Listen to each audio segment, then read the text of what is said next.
In today's Ask the Expert, we have Jordan Palmer joining us with Rewind Aesthetics, talking about hair loss. First, Jordan, let's kind of start off with maybe some hair loss treatments that you've seen that do not work. So to a large degree, it's going to be platelet-rich plasma, PRP.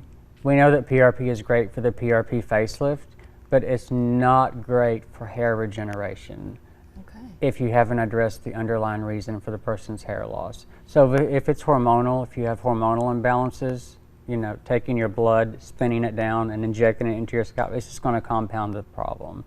The same as if it's nutritional or whether it's inflammatory. So PRP will not work for hair regeneration if you have not addressed the underlying cause. And I don't see any practitioners addressing the underlying cause. They just take the money for the PRP, inject it, and send them on their way.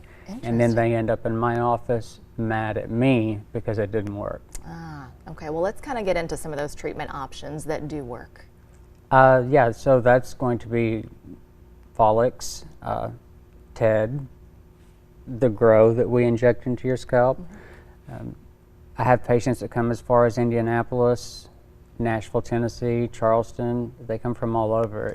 If you do what we tell you to do, you will regenerate hair. You may not get 100% of it back, like with a hair transplant, but you're going to get a ton of your hair back.